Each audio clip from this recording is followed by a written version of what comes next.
Hello friends, welcome to ED action. இன்றைக்கி வந்து vegetable சால்னா தாங்க செய்ய போகிறோம்.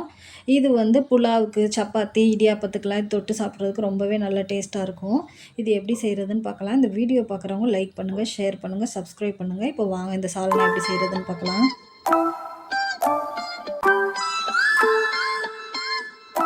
இப்போ வந்து இந்த சால்னா செய்கிறதுக்கு வந்து நான் 3 காய் தாங்க எடுத்திருக்கேன். 50 கேரட்டு, 50 பீன்ஸு, ஒரு நூக்கல் எடுத்திருக்கேன் பாருங்கள்.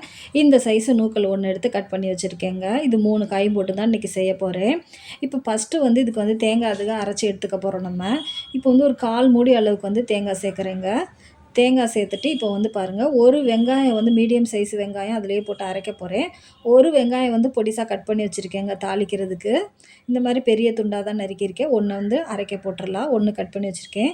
தக்காளி வந்து மீடியம் சைஸு தக்காளியாக ஒன்று எடுத்திருக்கேங்க. அது சேர்த்துக்கறலாம், கரெக்டாக இருக்கும்.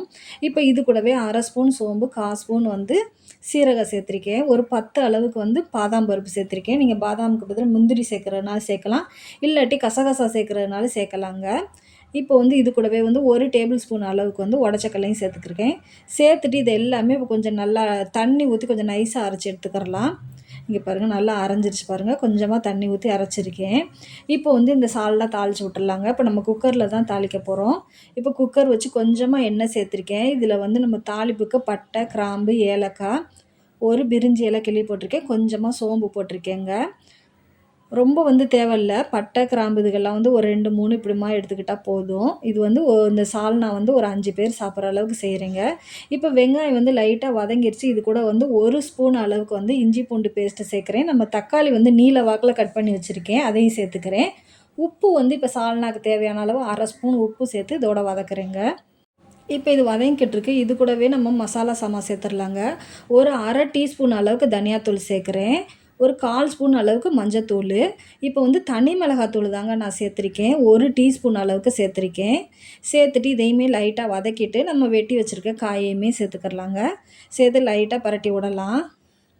இப்போ வந்து காய் வதங்கிக்கிட்டு இருக்கையில நான் வந்து கரம் மசாலா தூள் ரொம்ப ஒரு பிஞ்சு அளவுக்கு தாங்க சேர்த்துருக்கேன். நம்ம ஏற்கனவே வந்து பட்டை, கிராம்பெல்லாம் சேர்த்துருக்கோம். இது வந்து கொஞ்சம் நல்ல ஃப்ளேவருக்காக வந்து லைட்டாக தான் ஒரு பிஞ்சு அளவுக்கு சேர்த்துருக்கேன். சேர்த்து வதக்கிட்டேங்க. காய் வந்து ஒரு 2 நிமிஷம் வதங்கினா போதுங்க. இது கூட வந்து நம்ம வந்து அரைச்சி வச்சுருக்க தேங்காயும் சேர்த்துக்கலாம். தேங்காவை சேர்த்து லைட்டாக பரட்டிட்டு இப்போ வந்து தண்ணி சேர்த்துக்கிறலாங்க. தண்ணி வந்து நான் வந்து ஒரு 2 1/2 கிளாஸ் அளவுக்கு சேர்த்துருக்கேன். இது கொஞ்சம் திக்காக இருந்தால் தான் நம்மளுக்கு நல்லாயிருக்கும் இந்த சால்னா.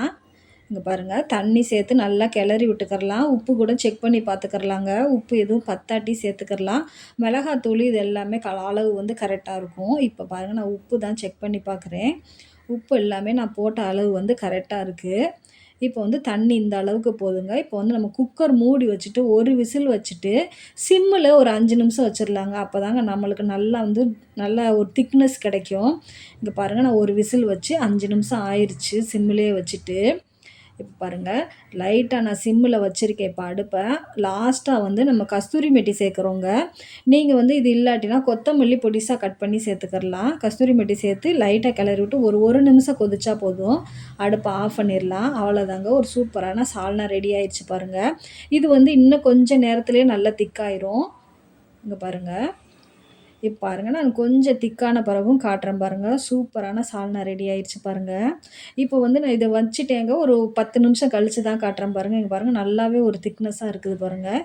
இது சப்பாத்தி, இடியாப்பத்துக்கு ரொம்பவே டேஸ்ட்டாக இருக்கும். நீங்களே ட்ரை பண்ணி பாருங்கள். தேங்க்யூ ஃபார் வாட்சிங்.